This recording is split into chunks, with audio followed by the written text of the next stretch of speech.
إن الحمد لله نحمده ونستعينه ونستغفره ونعوذ بالله من شرور أنفسنا ومن سيئات أعمالنا من يهده الله فلا مضل له ومن يضلل فلا هادي له وأشهد أن لا إله إلا الله وحده لا شريك له وأشهد أن محمدا عبده ورسوله يا أيها الذين آمنوا اتقوا الله حق تقاته ولا تموتن إلا وأنتم مسلمون يا أيها الناس اتقوا ربكم الذي خلقكم من نفس واحدة وخلق منها زوجها وبث منهما رجالا كثيرا ونساء واتقوا الله الذي تساءلون به والأرحام إن الله كان عليكم رقيبا يا أيها الذين آمنوا اتقوا الله وقولوا قولا سديدا يصلح لكم أعمالكم ويغفر لكم ذنوبكم ومن يطع الله ورسوله فقد فاز فوزا عظيما أما بعد فإن أصدق الكلام كلام الله وخير الهدي هدي محمد صلى الله عليه وسلم وشر الأمور محدثاتها وكل محدثة بدعة وكل بدعة ضلالة وكل ضلالة في النار. أعوذ بالله السميع العليم من الشيطان الرجيم من همزه ونفخه ونفثه. بسم الله الرحمن الرحيم. واتل عليهم نبأ الذي آتيناه آياتنا فانسلخ منها فأتبعه الشيطان فكان من الغاوين.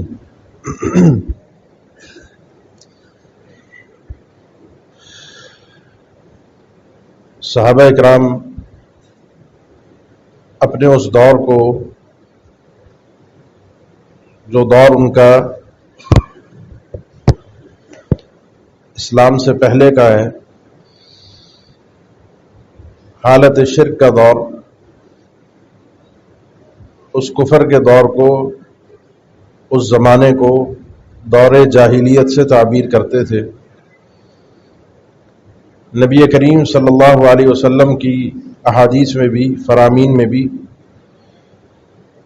اس زمانے کو دور جاہلیت کہا گیا ہے. بعد میں اہل علم نے، تاریخ دانوں نے، یہ آواز خواتین میں آواز کا مسئلہ ہے، آواز چیک کروا لیں، اوپر سے بچے کہہ رہے ہیں.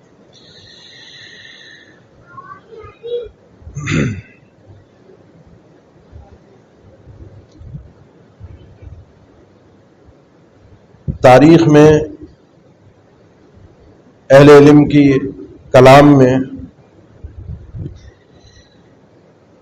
اس دور کو دور جاہلیت سے ہی تعبیر کیا گیا ہے. بار بار آپ بھی یہ لفظ سنتے ہیں، دور جاہلیت، دور جاہلیت. اس لفظ کی یا زمانے کی تعبیر جاہلیت کے حوالے سے کرنا، یہ ہمیں صرف یہی بات سکھاتا ہے، یہی بات سمجھاتا ہے کہ اس کے بعد کا جو دور آیا وہ دور علم تھا. صحابہ کرام میں جو تبدیلی آئی، جو انقلاب آیا، وہ انقلاب اور تبدیلی علم کی بنیاد پر تھا.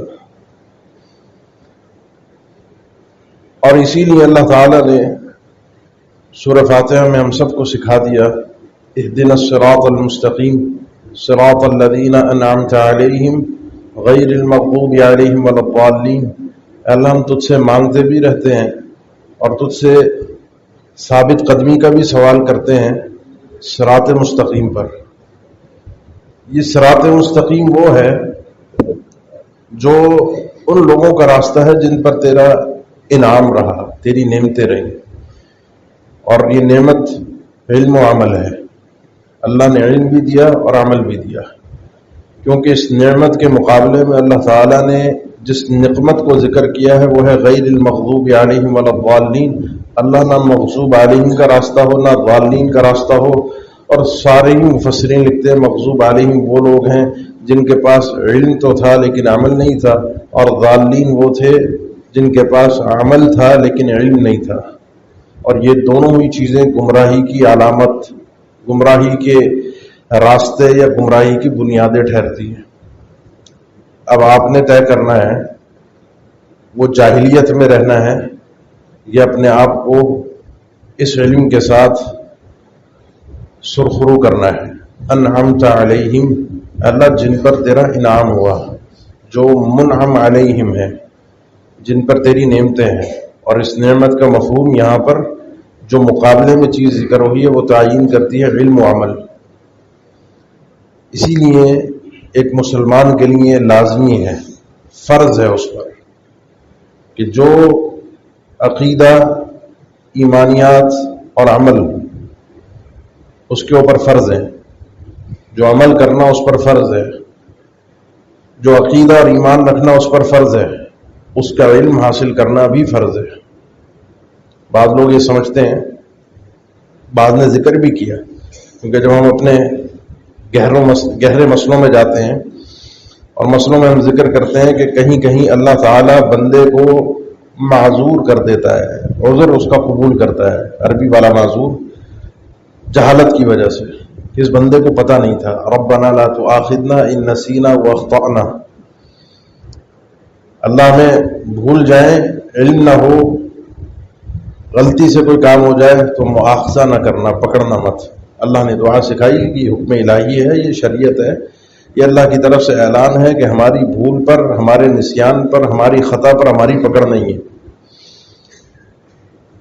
جب یہ مسئلہ اس طرح سے کہیں علمی حلقوں میں بیان ہوتا ہے کہ جہالت کہیں کہیں معافی کا ذریعہ بن جاتی ہے کہ بندے کو پتہ نہیں تھا، یہ لا علم تھا، تو لوگ سمجھتے ہیں شاید جہالت جو ہے وہ کوئی قابل تعریف چیز ہے.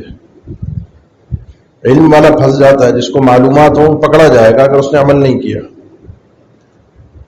ابو درداء رضی اللہ تعالیٰ عنہ کہتے تھے مجھے یہی فکر کھائی جاتی ہے کہ کل قیامت کے دن اللہ نے پوچھا کہ ابو درداء علم تھا، پتہ تھی باتیں، میری ہدایت پہنچی تھی؟ جواب ہوگا ہاں اللہ علم آیا تھا. آگے جو دوسرا سوال ہوگا یہ میری جان نکال دیتا ہے کہ عمل کیا کیا. تو بعض دفعہ لوگ سمجھتے ہیں کہ جہالت یہ شاید کہیں بہتر ہو جاتی ہے علم سے، لیکن یہ بات درست نہیں ہے. آج اللہ نے آپ کو اور مجھے جو ذرائع علم دیے ہیں، صرف ایک ٹچ پر، ایک کلک پر دنیا بھر کی معلومات میں اکٹھی کر سکتا ہوں. صحیح ہے غلط وہ جاننے کے معیارات الگ ہیں، لیکن جس طریقے سے دنیا آگے بڑھ رہی ہے، ترقی ہو رہی ہے، تیزی ہو رہی ہے، ہمیں تو لوگ اب بتانے لگے ہیں کہ جی آگے آنے والا دور مولویوں کا بھی ختم ہو جائے گا. وہ آج کل روبوٹک دور کی باتیں ہو رہی ہیں، آرٹیفیشل انٹیلیجنس کی باتیں ہو رہی ہیں، تو اس میں بتایا جاتا ہے کہ دنیا سے یہ جو ہیومن لیس کام شروع ہو رہے ہیں کہ انسانیت کو کاموں سے فارغ کر کے اور مشینوں کو اور روبوٹ کے اوپر کام کیا جائے گا تو مولوی بھی فارغ ہو جائے گا. یہ دین بھی اب روبوٹ کے ذریعے سے، یہ دین بھی اب آپ کو پورا طے شدہ سمجھایا آپ کو پورا اے آئی کے ذریعے سے، اور آگے آنے والی ترقی اس مولوی کو فارغ کر دے گی. بات یہ ہے کہ وہ ایک الگ مسئلہ ہے کہ مولوی فارغ ہوتے ہیں نہیں، یہ تو اللہ کا معاملہ ہے، اللہ کا دین ہے، اللہ نے اپنے دین کو قائم رکھنا ہے. یہ مولوی کی روزی روٹی کا مسئلہ نہیں، کسی کی دکانداری نہیں، کسی کی چوکیداری نہیں ہے.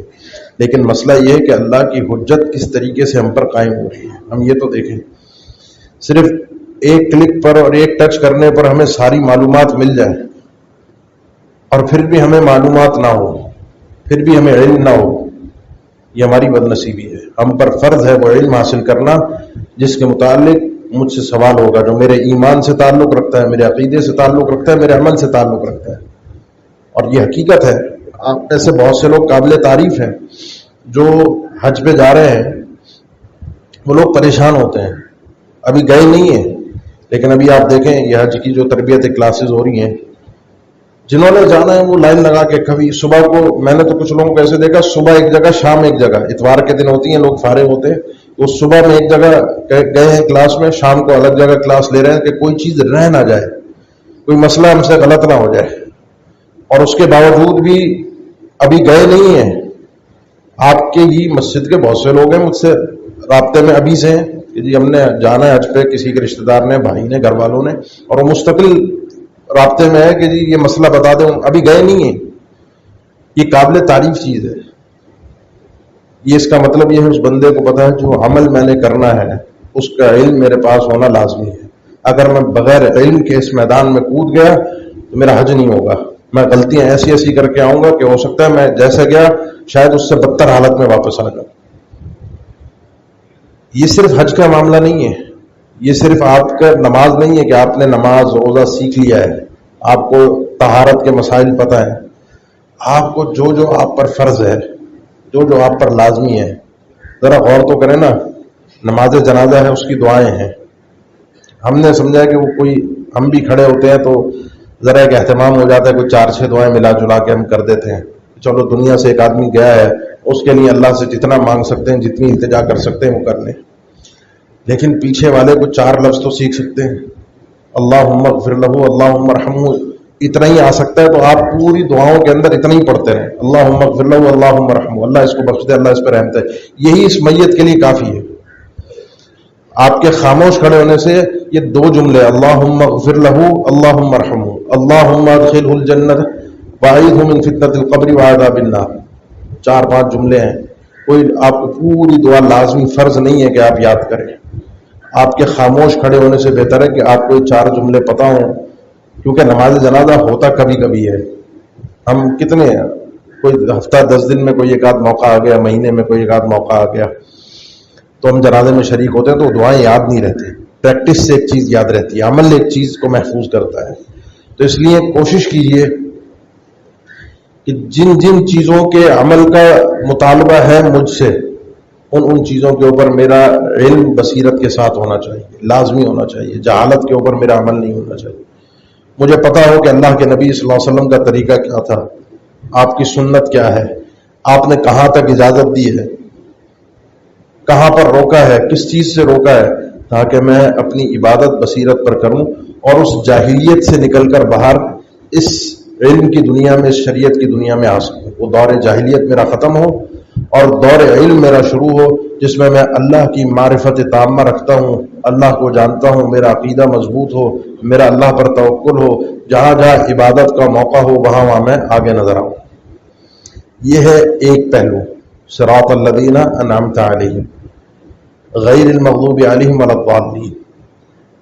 اب مسئلہ ایک اور بھی ہے, اور وہ مسئلہ ہے کہ بہت سی چیزوں کا ہمیں علم ہے, سنتے ہیں اس منبر سے, جمعے کا خطبہ بھی ہے, آپ کے اتوار کا درس بھی ہے, مختلف مساجد میں مختلف کلاسز کا سلسلہ ہے, ترجمے کی کلاس آپ کی مسجد میں بھی ہو رہی ہے, دیگر مساجد میں مختلف سلسلے چلتے ہیں کہ کسی طریقے سے یہ دین آپ کے کانوں تک پہنچے, اس دین کی معلومات آپ تک صحیح انداز میں پہنچ جائے. آپ میں سے بہت سے ہیں جو بہت کچھ جانتے بھی ہیں. اب سوالیہ نشان سب سے بڑا یہ آتا ہے کہ خالی علم بھی کافی نہیں ہے. وہ دور جاہلیت سے جو باہر نکل کر آئے تھے کہ علم آ جائے, اللہ کی وحی آ جائے, اقرأ بسم ربک الذی خلق سے جس کا آغاز ہوا تھا, جس علم کا, اس علم پر عمل بھی بہت ضروری ہے. ورنہ یہودیوں کی صفت ہمارے اندر موجود ہوگی, جانتے سب کچھ ہیں, اتأمرون الناس بالبر وتنسون انفسکم وانتم تتلون الکتاب. عمومی ان کی حالت یہ تھی کہ ان کے بڑے سمجھانے والے, علم والے, وہ لوگوں کو علم تو بتاتے تھے, نشر تو کرتے تھے, تبلیغ تو کرتے تھے, لیکن خود عمل سے بے بہرا تھے, خود کے اندر وہ عمل ہی نہیں تھا. یہ چیز کہ علم سیکھنا ہے جدل کے لیے. اذا اراد اللہ بقوم سوءا منعهم الجدل ومنعهم العمل. عمر بن خطاب رضی اللہ تعالیٰ عنہ فرماتے ہیں, جب اللہ تعالیٰ کسی کے ساتھ برائی کا ارادہ کرتا ہے, اس کے ساتھ اللہ کا خیر کا ارادہ نہیں ہے, تو اس قوم کو, ان لوگوں کو جدل دے دیتا ہے اور علم لے لیتا ہے, عمل لے لیتا ہے. اس قوم کو جدل دے دیتا ہے اور عمل واپس لے لیتا ہے. جدل کیا ہے؟ جدل ہے خالی اس علم کا نام جو علم چیخنے, چلانے, مناظرے اور ایک دوسرے کو نیچا دکھانے کے لیے استعمال ہو. کسی کو غلط عمل کرتا ہوا دیکھ کر اس کے اوپر برسات کر دینا فتووں کی, کسی کی غلطی کو اچھالنا, صرف مخالفین کے اوپر ردود, ہر گفتگو کا محور اور مدار یہ ہو کہ مخالف جو ہمارے فرقے کا, ہمارے مسلک کا مخالف ہے, اس کو رگڑا دینا, مقصود ہی یہ ہو. یہ جدل ہے. اور جب انسان کو جدل ملتا ہے تو عمل اٹھ جاتا ہے. اور یہ بات میں نے کئی دفعہ اپنے طلباء سے بھی کہی کہ ہم جس انداز میں ہم پڑھتے پڑھاتے ہیں اور مدارس میں شاید وہ انداز نہیں ہے، اور مدارس مراد دوسرے مسلکوں کا، وہ منطق بھی ہوتی ہے، وہ فلسفہ بھی ہوتا ہے، وہ بات کی کھال اتارتے ہیں پورے لفظ کا، اس کے آگے پیچھے اوپر نیچے اس لفظ کے پوری ایسی کھال اتارتے ہیں کہ انسان کی عقل حیران رہ جائے کہ لفظ کیوں آیا، کیسے آیا، کیا ہوا، اس لفظ کا کیا ہے۔ لیکن اس لفظ کے بعد، لفظ کے جدل کے بعد، اس منطق کے بعد، اس سارے جھگڑے کے بعد عمل کی جب باری ہے تو عمل نظر نہیں آتا۔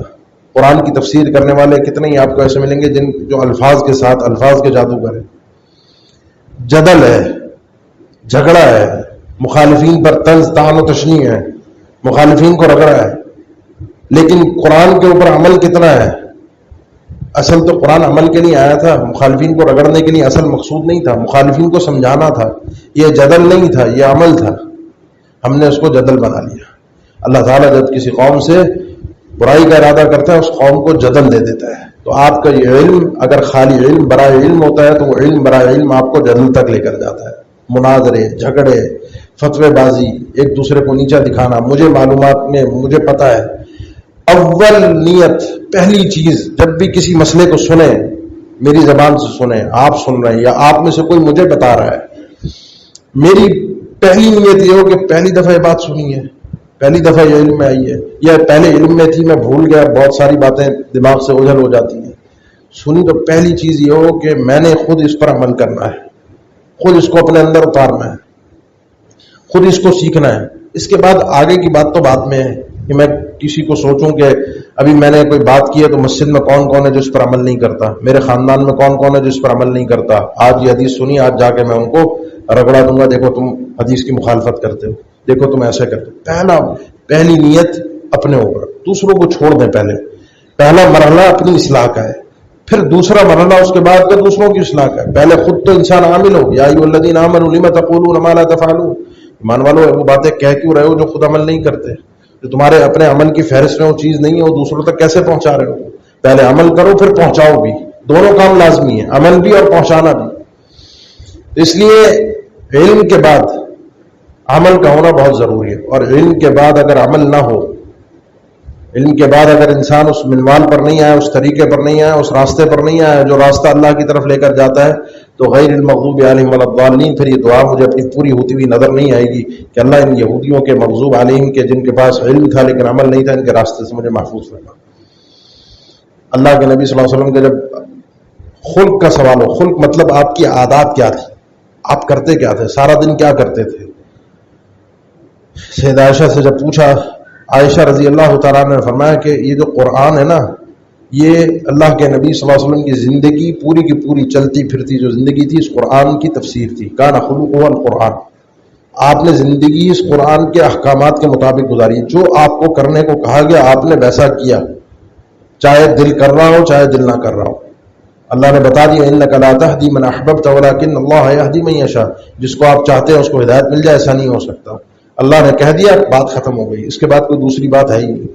جتنا اللہ نے بتایا کہ ولا تصلی علی احد منهم مات ابدا ولا تقم علی قبره، آج کے بعد کسی منافق کا آپ جنازہ نہیں پڑھیں گے، اس کی قبر پر نہیں جا کر کھڑے ہوں گے، کوئی دعا نہیں کرنی، اس کی تدفین میں شریک نہیں ہونا، منافق مر گیا اس کو دفع کریں، آپ نے نہیں جانا، جب تک حکم نہیں آیا تھا جاتے تھے، حکم آ گیا اس کے بعد کبھی نہیں گئے۔ اللہ نے بتا دیا کہاں آپ کی حد ہے، کہاں آپ نے کرنا ہے، کہاں آپ نے رکنا ہے، کہاں آپ کو اجازت ہے۔ کان خلقہ القرآن، قرآن سے آگے کوئی چیز کوئی دوسری بات ہوتی ہی نہیں تھی اللہ کے نبی صلی اللہ علیہ وسلم کی زندگی میں۔ آپ کی پوری زندگی جو مروی ہے، اللہ نے ہمیں اندھیرے میں نہیں رکھا، اس قرآن کی پوری تفسیر اللہ کے نبی صلی اللہ علیہ وسلم کی زندگی سے ہمیں نقل فرما دی کہ جس نے قرآن پر عمل کرنا ہے وہ محمد الرسول اللہ صلی اللہ علیہ وسلم کی زندگی کو دیکھے۔ اس لیے یہ جو چیز ہے، صحابہ کرام پہلی بات یہ ذکر کرتے ہیں، آپ نے بے شمار بار سنا ہوگا، 10 آیتیں آتی، پہلے ہم ان کو سیکھتے اور سیکھ کر عمل کرتے، پھر اگلی 10 آیات کی طرف جاتے۔ علم کے بعد فوراً عمل، وہ علم عمل کے لیے سیکھا جاتا ہے، وہ معلومات میں اضافے کے لیے نہیں۔ معلومات بہت زیادہ ہے ہمارے پاس، لیکن عمل کے میدان میں ہم کہاں کھڑے؟ سوال اپنے آپ سے کریں تو صحیح کہ ہم کہاں کھڑے ہیں۔ سیدنا عبداللہ ابن عمر کے بارے میں جب اللہ کے نبی صلی اللہ علیہ وسلم نے فرمایا کہ یہ شخصیت وہ ہے جو بہترین آدمی ہے، اگر یہ رات کا قیام کرنے والا ہو، رات کو تہجد پڑھے، تو یہ بڑا بہترین آدمی ہے۔ کہتے ہیں جس دن سے مجھے بات پہنچی میرے کانوں میں، اللہ کے نبی صلی اللہ علیہ وسلم نے میرے لیے تبصرہ فرمایا، آپ بارہا سنتے ہیں. کہتے ہیں زندگی میں اس دن کے بعد سے لے کر آج تک اپنے شاگردوں کو بتا رہے ہیں کہ میں رات میں بہت کم سویا ہوں، رات کی میری نیند بہت تھوڑی رہی ہے. رات میں میرا اکثر و بیشتر میں نے کوشش کی ہے کہ رات کی اپنی وقت کو عبادت کے اندر گزار سکوں، کیونکہ اللہ کے نبی صلی اللہ علیہ وسلم نے میری اچھائی اور خوبی رات کے قیام کے ساتھ جوڑی تھی، باتوں کے ساتھ نہیں تھی، فتووں کے ساتھ نہیں تھی، ادھر ادھر کی چیزوں کے ساتھ نہیں تھی. سیدنا ابو ہریرہ فرماتے ہیں اللہ کے نبی صلی اللہ علیہ وسلم نے اوصانی خلیل، یہ جو میرے جن سے مجھے بڑی محبت تھی، میرے بڑے گہرے، میں نے اپنی طرف سے ان کو بڑا گہرا دوست بنایا تھا، انہوں نے مجھے وصیت کی، خاص ان کے لیے بتائی کہ بھائی تمہارے لیے یہ 3 چیزیں الگ ہیں. ایک تو ہر مہینے 3 روزے رکھ لیا کرنا. کہتے ہیں میں نے کبھی نہیں چھوڑے، ہر مہینے میں 3 روزے. یہ ان کو مطلقاً آپ صلی اللہ علیہ وسلم نے ارشاد فرمائے تھے، اور آپ کے اور میرے لیے عمومی احادیث میں وہ ایام 20 کے روزے موجود ہیں، 13، 14 اور 15 کے. کبھی نہیں چھوڑنا، میں نے کبھی نہیں چھوڑے. آپ صلی اللہ علیہ وسلم نے ان کی طبیعت، مزاج، ان کے لیے دیکھ کر ان کے لیے مناسب عمل کیا رہے گا وہ سیٹ کر کے ان کو دیا. پڑھنے پڑھانے والے آدمی ہوں، سیکھنے سکھانے والے آدمی ہوں، رات کو وتر پڑھ کے سونا، کیونکہ یہ جو رات کے دیر تک تمہارا جاگنا ہے یہ تمہیں صبح ہو سکتا ہے کہ فجر پہ تمہاری آنکھ کھلوائے، تو تہجد کے چکر میں تمہارا وتر بھی رہ جائے گا، تم وتر پڑھ کے سو جائے گا.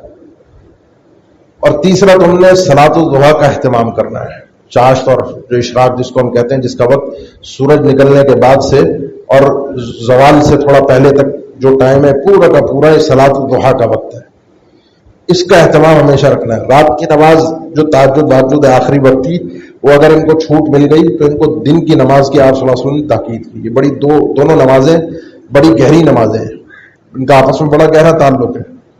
تو تم رات کو وتر پڑھ کے سونا اور صبح کو تم نے صلاۃ الضحیٰ کا اہتمام کرنا ہے. تم نے مہینے کے 3 روزے رکھنے ہیں.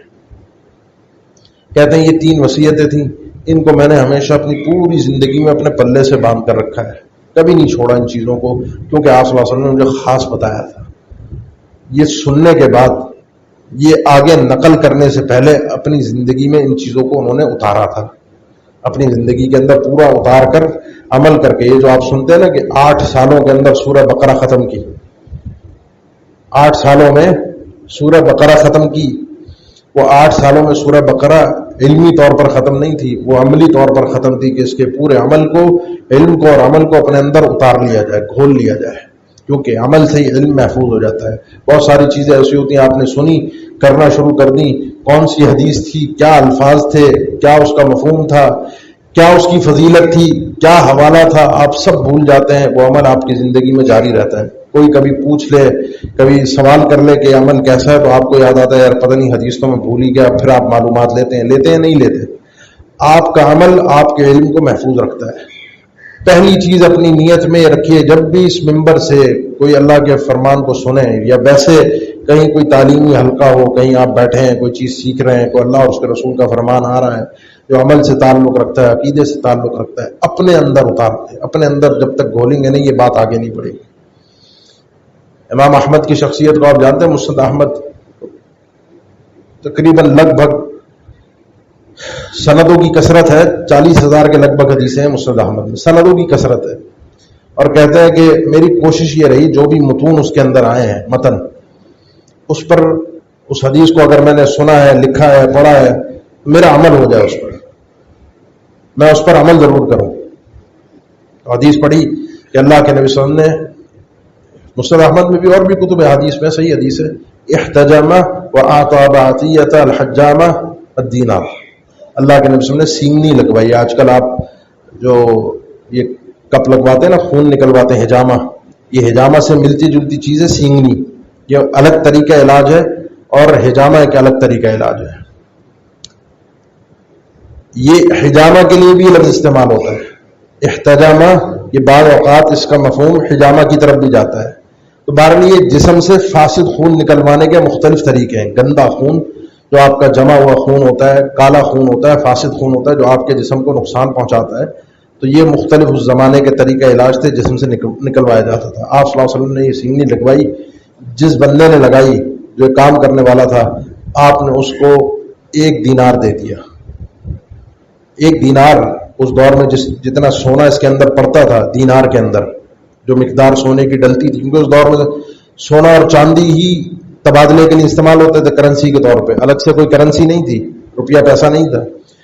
تو درہم و دینار کے جو آپ الفاظ سنتے ہیں، دینار سونے کا ہوتا ہے، درہم چاندی کا، اور دینار ایک دینار کے اندر آج کے دور کے حساب سے جو دینار موجود ہیں جن کا آج کے دور کے وزن کے 4.25 گرام ایک دینار میں پڑتا تھا. آج کل سونے کا گرام کا ریٹ کتنا چل رہا ہے؟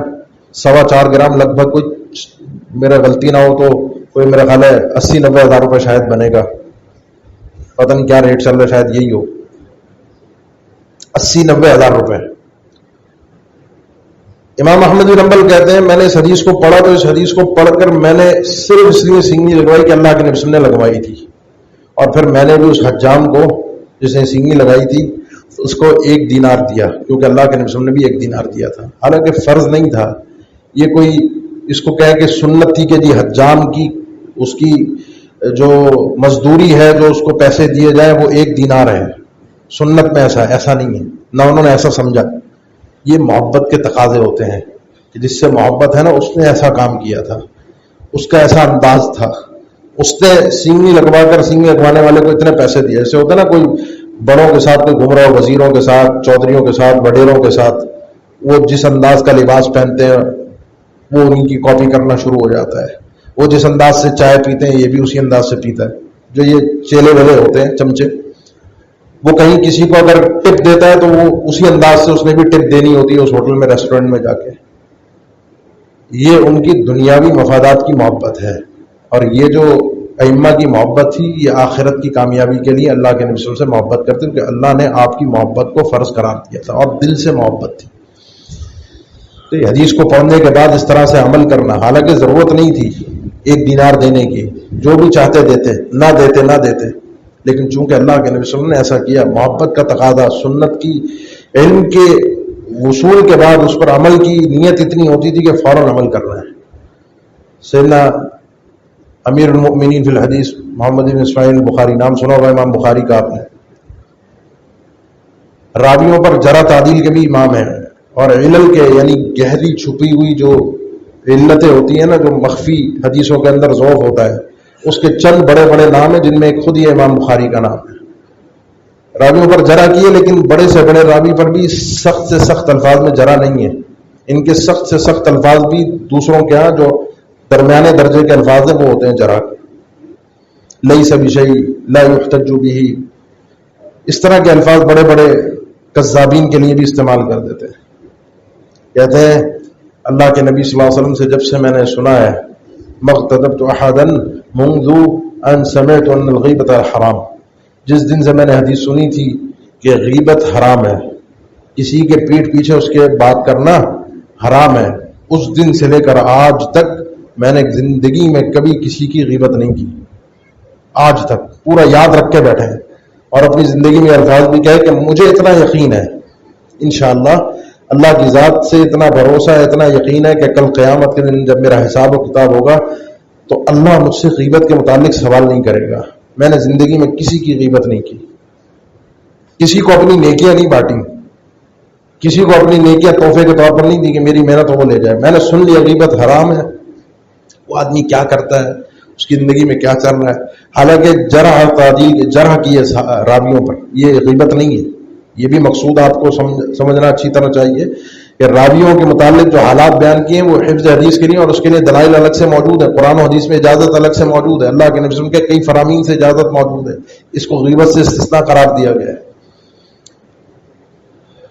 زندگی میں کبھی غیبت نہیں کی. میں اپنی بات کروں نا اگر، تو زندگی کا کوئی ایک دن، پوری زندگی بہت دور کی بات ہے، ہم سب کو پتا ہے غیبت حرام ہے. پوری زندگی چھوڑ دیں، کسی ایک دن کے بارے میں دعویٰ کر سکتے ہیں کہ آج میں نے کسی کی غیبت نہیں کی. چلیں ایک دن کو چھوڑیں، ابھی ہم نے سنا ہے، آج یہاں سے عہد کر کے اٹھیں کہ آج کا پورا دن، اب جمعے کے بعد سے لے کر رات کے سونے تک انشاءاللہ کوشش کروں گا، انشاءاللہ کوشش کروں گا کہ کسی کی بھی کوئی بھی ہو، ایکس وائی زیڈ کوئی بھی ہو، اس کے پیٹھ پیچھے اس کی برائی نہیں کروں گا. آج رات تک کے لیے کم از کم ایک دن کا جب عہد ہوگا نا تو اگلے دن بھی وہ عہد ذہن میں آئے گا، اگلے دن بھی وہ بات ذہن میں آئے گی. سننے کے بعد عمل کا فوراً جذبہ تو دل میں بیدار کریں. یہ نہ سوچیں کون غیبت کرتا ہے, میری کون کون غیبت کرتا ہے, فلاں ایسا ہے, فلاں عورت ایسی ہے, میرے گھر کی فلاں ساس, فلاں بہو, فلاں فلاں فلاں فلاں. یہ فہرستیں نہ نکالیں کہ کون کون غیبت کرتا ہے اور کس کس کی کرتا ہے, اور میں تو نہیں کرتا ہے, میں نہیں کرتی, میرا کام نہیں ہے, میں بڑی پاک باز ہوں, میں بڑی پاک صاف عورت ہوں, میں نے آج نہیں کرنی. کوئی کرتا ہے تو کرے, میں نے نہیں کرنی. یہ اپنے ساتھ یہ عہد لے کر اٹھے. امام ابو داؤد رحمہ اللہ کا واقعہ منقول ہے. یہ بھی کتاب جو آپ حدیثوں کی, یہ اللہ نے ان کو ایسی عزتیں نہیں دی. یہ جو آپ حدیثوں کی کتابوں کے حوالے سنتے رہتے ہیں اس ممبر سے بار بار, رواہ البخاری, رواہ مسلم, رواہ ابو داؤد, رواہ النسائی, یہ بار بار جو ان کا ذکر اللہ نے باقی رکھا ہے ان کی کتابوں کو. ان کی کتابیں بہت لکھی گئی تھی, ان کی کتابوں کو مقام ایسا ہی نہیں ملا. اس کے پیچھے ان کے اخلاص نیت اور عمل ساتھ میں شامل تھا. امام ابو داؤد رحمہ اللہ کا واقعہ ہے. دریا کنارے بیٹھے تھے, کشتی میں بندہ جا رہا تھا, اس نے چھینک ماری اور چھینک مار کر الحمدللہ کہا. کانوں میں ان کی آواز پڑ گئی اور کشتی آگے بڑھ چکی تھی. اللہ کے نبی صلی اللہ علیہ وسلم کا فرمان ہے کہ جب تم میں سے کوئی چھینک مارے تو الحمدللہ کہے, اور الحمدللہ جب یہ کہہ دے تو سننے والے کو چاہیے اس کو جواب دے یرحمک اللہ. وہ الحمدللہ کہہ کر اپنا کام کر کے نکل گیا. امام ابو داؤد کو جب تک یہ بات سمجھ میں آئی, کشتی آگے جا چکی تھی, یہ جواب اس کے کانوں تک نہیں پہنچتا. فرض بھی نہیں تھا.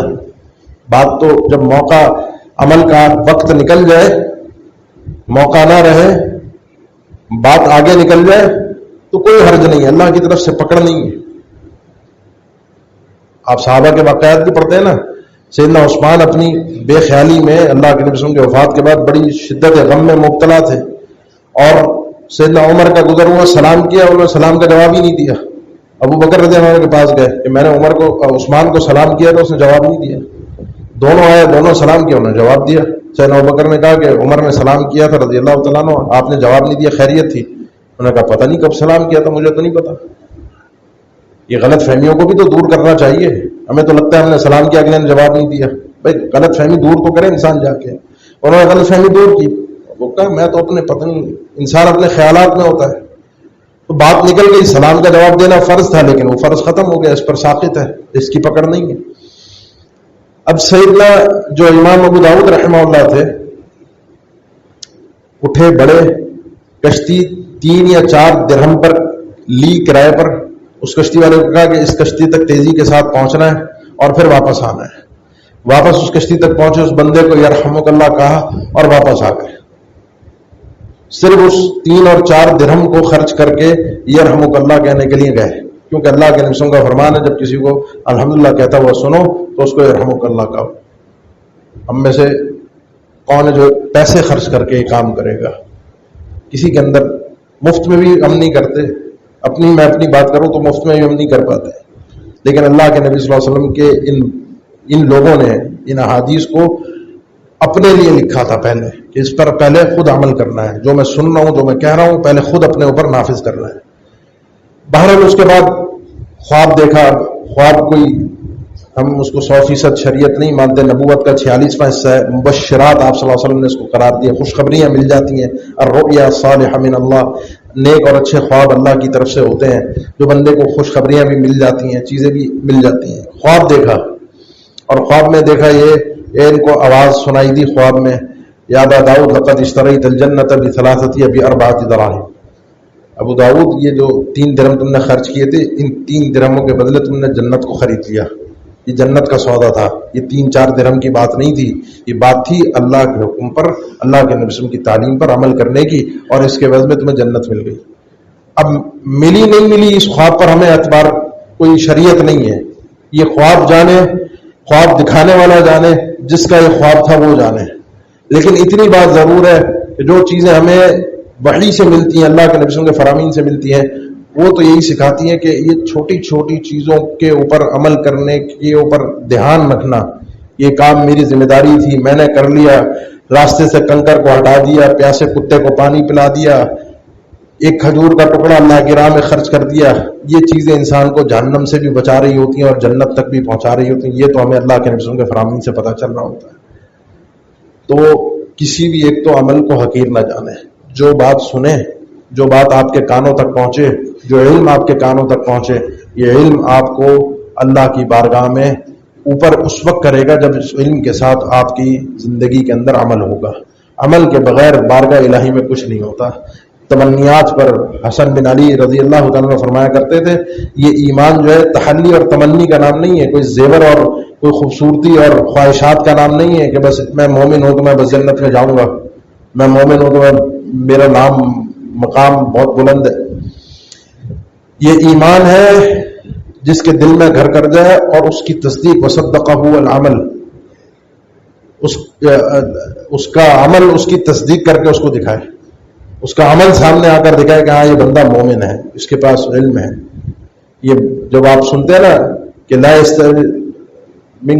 يستوي الذين يعلمون والذين لا يعلمون قل هل يستوي الذين يعلمون والذين لا يعلمون, کہ نبی صلی اللہ علیہ وسلم سے ذرا پوچھیے وہ لوگ جو علم رکھتے ہیں اور وہ لوگ جو علم نہیں رکھتے برابر ہو سکتے ہیں؟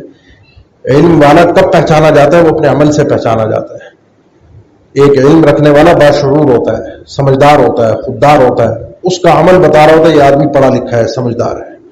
اور جس کے پاس عمل نہیں ہوتا اس کی بے عملی بتا رہی ہوتی ہے آدمی جاہل ہے. اب بات کو پھر میں وہیں لے جاتا ہوں جہاں سے آغاز کیا تھا. یہ دور جاہلیت اور دور اسلام, یہ جب تبدیلی آتی ہے تو یہ علم و عمل کے ساتھ آتی ہے. پھر میں وہی جملہ دہراتا ہوں صراط الذین انعمت علیہم غیر المغضوب علیہم ولا الضالین. بار بار اللہ سے مانگتے ہیں اللہ ہمیں ان لوگوں کا راستہ دکھا جو انعام یافتہ ہیں, جو سنتے ہیں, سیکھتے ہیں, کوشش کرتے ہیں جاننے کی اور پھر اس پر عمل بھی کرتے ہیں, اپنی کامیابی کے لیے کوشش بھی کرتے ہیں. تمناؤں اور آرزوؤں پر اور خواہشات پر جنت نہیں ملا کرتی. اللہ کی بارگاہ میں مقام اور مرتبہ بغیر عمل کے نہیں ملا کرتا. اس لیے کوشش کیجیے اپنے آپ کو بڑھانے کی, مقام اونچا کرنے کی. یا ایھا الذین آمنوا اذا قیل لکم تفسحوا فی المجالس فافسحوا یفسح اللہ لکم واذا قیل انشزوا فانشزوا یرفع اللہ الذین آمنوا منکم والذین اوتوا العلم درجات. اللہ ان لوگوں کے درجات کو بلند کرتا ہے جو ایمان والے ہیں, جو اہل علم ہیں, اور اہل علم بھی وہ ہوتے ہیں جو اپنے علم پر عمل کرتے ہیں. ان کو بارگاہ الہی میں دنیا اور آخرت کی رفعتیں اور مقام اور منزلت ملا کرتی ہے. ورنہ وہ لوگ جن کے پاس علم ہوتا ہے بیان کر رہے ہوتے ہیں, اللہ مجھے بھی ان میں سے نہ بنائے آپ کو بھی نہ بنائے, کہ جو صرف علم رکھ کر بیان کرتے ہیں عمل نہیں کرتے.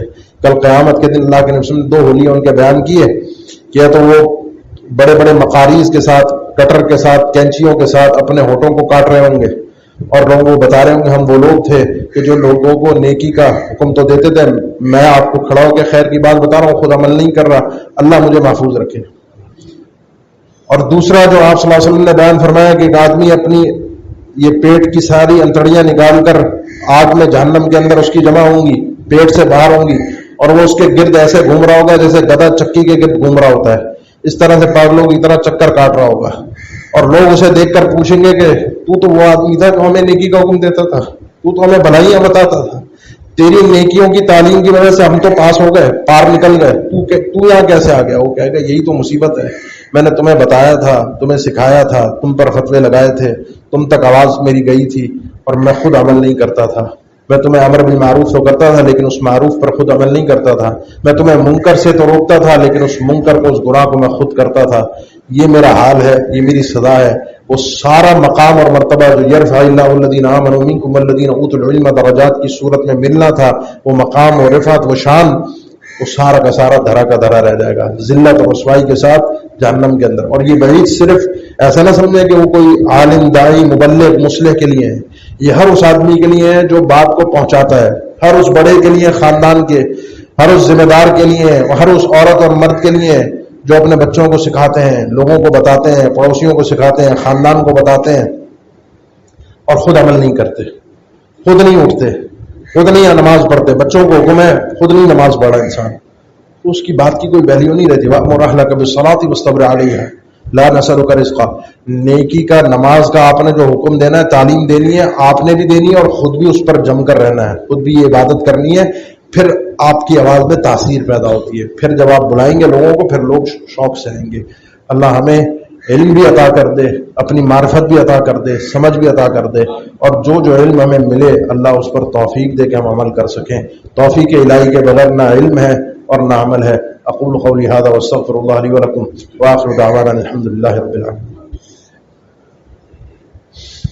إن الحمد لله نحمده ونستعينه ونستغفره ونعوذ بالله من شرور أنفسنا ومن سيئات أعمالنا من يهده الله فلا مضل له ومن يضلل فلا هادي له وأشهد أن لا إله إلا الله وحده لا شريك له وأشهد أن محمدا عبده ورسوله اللهم صل على محمد وعلى آل محمد كما صليت على إبراهيم وعلى آل إبراهيم إنك حميد مجيد اللهم بارك على محمد وعلى آل محمد كما باركت على إبراهيم وعلى آل إبراهيم إنك حميد مجيد 21 پارے میں سورہ احزاب میں اللہ تعالیٰ نے امہات المؤمنین کے لیے ایک بات کہی ہے، یا انسان نبی من یأتی منکن بفاحشۃ مبینۃ یضاعف لها العذاب ضعفین، اور اس کے بعد فرمایا 22 پارے کی پہلی آیت ومن یقنط منکن للہ ورسولہ وتعمل صالحا نؤتها اجرها مرتین واعتدنا لها رزقا کریما۔ آپ اللہ کے نبی کی بیویاں ہیں، آپ کو علم ہے، آپ کو پتہ ہے جن برائیوں سے اللہ نے روکا ہے، اگر وہ برائیاں آپ سے سرزد ہوں گی تو آپ کو ڈبل عذاب ہوگا۔ من یأتی منکن بفاحشۃ مبینہ یضاعف لها العذاب ضعفین، اور اگر آپ میں جو بھی خاتون امہات المؤمنین جو بھی اللہ اس کے رسول کی فرما بردار ہوگی، نیک اعمال کرے گی، وتعمل صالحا، وہ اپنے علم کے مطابق عمل کرے گی، نؤتها اجرها مرتین، تو اس کو اجر بھی ڈبل ملے گا، واعتدنا لها رزقا کریما، اور بڑا ہی باعزت رزق اللہ نے ان کے لیے تیار کر کے رکھا ہے۔ علم کے بعد ایک مقام ایسا آ جاتا ہے جس کو اتمام حجت کا مقام کہتے ہیں، گھر میں وحی نازل ہو رہی ہے، جس کے گھر میں باتیں ہو رہی ہوں مستقل وہ اپنے سامنے وحی کا نزول ہوتا ہوا دیکھیں اور اس کے بعد عمل نہ کریں تو بڑا خطرناک معاملہ ہے۔ اور چونکہ ان کے گھر کا معاملہ ہے، اللہ نے ان کو شان اور مقام دیا ہے، تو ان کا عمل بھی ان کو ڈبل اجر دلوائے گا۔ تو انسان ایسے مقام پہ پہنچ جاتا ہے جس کو اتمام حجت کہتے ہیں، کہ جہاں پر اگر غلطی ہو جائے، جہاں پر اگر گناہ ہو جائے، وہ گناہ بارگاہ الہی میں بڑا خطرناک ٹھہرتا ہے، اس کے لیے عذاب عام عذاب جیسا نہیں رہتا، اور وہ نیکی بھی عام نیکی جیسی نہیں رہتی۔ یہ مقامات ہوتے ہیں کہ جہاں پر اللہ تعالیٰ ایک نیکی پر بھی علم کے بعد ایک نیکی پر بھی کئی گنا اجر دے دیتا ہے، اور یہ مقامات ہوتے ہیں جہاں علم کے بعد انسان کا عمل نہ ہو، پتہ ہو کہ یہ نہیں کرنا، اللہ نے حرام قرار دیا اور وہ کر لے، اس کو پتہ ہے 100%، تو اس کے بعد سزائیں بھی سخت سے سخت ہوا کرتی ہیں۔ ان سزاؤں سے بچیے، ان فضیلتوں کو حاصل کرنے کی کوشش کیجیے۔ اللہ ہم سب کے ایمان کی حفاظت فرمائے۔ فلسطین کا قضیہ کئی مہینوں سے چل رہا ہے، حالیہ ہفتے کے اندر یہ جو کمبخت یہودی ہیں مزید یہ جو پورا علاقہ تھا غزہ کا، اس کو دبوچ کر، اس کو ایک طرح سے پوری طرح سے ملیہ میٹ کر کے قابض ہو کر، اب جہاں فلسطین کے یہ غزہ کے لوگ جہاں جا کر پھنس گئے تھے، رفح کا علاقہ، وہاں پر بھی انہوں نے یہ حرکتیں شروع کر دی ہیں، ان کو تنگ کرنا، ان پہ حملے کرنا۔ اس وقت ان پر زمین تنگ کر دی گئی ہے، ان کے پاس جگہ نہیں ہے، جائیں کہاں، رہیں کہاں۔ اللہ کی زمین اتنی کشادہ ہے، لیکن ان کو نکلنے کا راستہ بھی نہیں ہے کہ ہجرت کر جائیں، وہاں رہ سکیں یہ بھی میسر نہیں ہے، کھانا پینا میسر نہیں ہے، ان کی زندگی تنگ ہے۔ یہ کوئی پرانے زمانے کی میں آپ کو کہانی نہیں سنا رہا، کوئی قصہ نہیں ہے، یہ اس وقت کی حالیہ صورتحال ہے جس وقت ہم یہاں بیٹھے ہیں، اور یہ ہمارے مسلمان بھائی ہیں جو لا الہ الا اللہ کی بنیاد پر پس رہے ہیں۔ اللہ ان مظلوم مسلمانوں کی مدد فرما دے، اللہ ہمیں توفیق دے کہ ہم ان کا ساتھ دے سکیں۔ اللہ ہم سے ان یہودیوں کے قلعہ کما کے لیے ہمارے ہاتھوں کو، ہماری تلواروں کو، ہمارے اسلحے کو استعمال فرما لے۔ اللہ ہمیں بھی توفیق دے، اللہ ان مسلمان بھائیوں کو بھی توفیق دے، اللہ ان کی مدد فرما دے، اللہ ان کی مشکلوں کو آسان بنا دے، اللہ ان کے جو دنیا سے رخصت ہوئے ان کو اپنی بارگاہ میں شہداء کا مرتبہ عطا فرما دے، جو ان کے مریض ہیں، جو ان کے پریشان حال ہیں، اللہ ان کی پریشانیوں کو دور فرما دے۔ عباد اللہ ان اللہ یأمر بالعدل والإحسان وإیتاء ذی القربى وینہی عن الفحشاء والمنکر والبغی یعظکم لعلکم تذکرون فاذکروا اللہ الجلیل یذکرکم واشکروہ علی آلائہ ونعمہ یزدکم ولذکر اللہ اکبر واللہ یعلم ما تصنعون۔